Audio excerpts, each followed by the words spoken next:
highways రథాలు ఏంటి రథాలు మన స్టేటస్ని చూపించావా వాళ్ళకన్నా మాది బాగుండాలి మాది హైలైట్ అవ్వాలని చెప్పేసి హడావిడి చేసేదా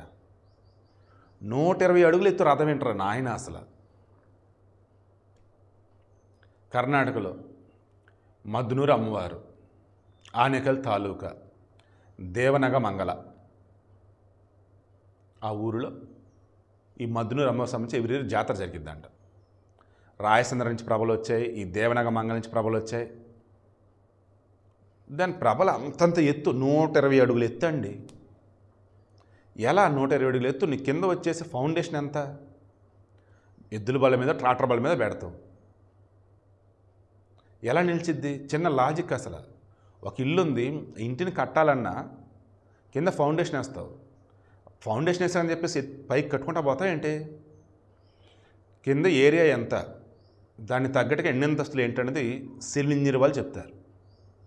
మొత్తం కూడా సైన్స్ అది ఈ ప్రభల విషయంలో కూడా అంతే నాకు తెలిసి నేను చూసిన ఎత్తైన ప్రభలు అంటే కోటప్పకొండ ప్రభలు అక్కడ కూడా అవి తీసుకున్నప్పుడు నాన్న రకాల ఇబ్బందులు పడితే తెస్తారు బట్ భక్తి కాబట్టి అంత జాగ్రత్త ఉంటారు కాబట్టి సరిపోయింది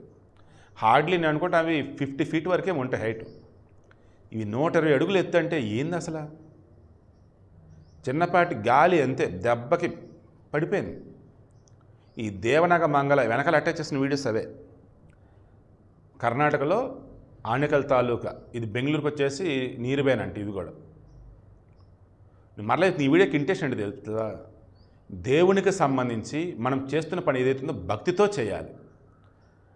మన కెపాసిటీ ఏంటో చూపిద్దాం మనం ఏంటో అందరికి తెలియాలి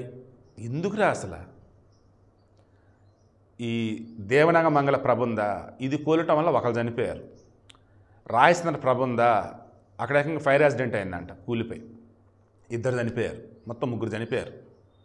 దేవుని కోసం ప్రభల కట్టడం ఏంటి కనీస జాగ్రత్తలు తీసుకోకుండా ఎర్రి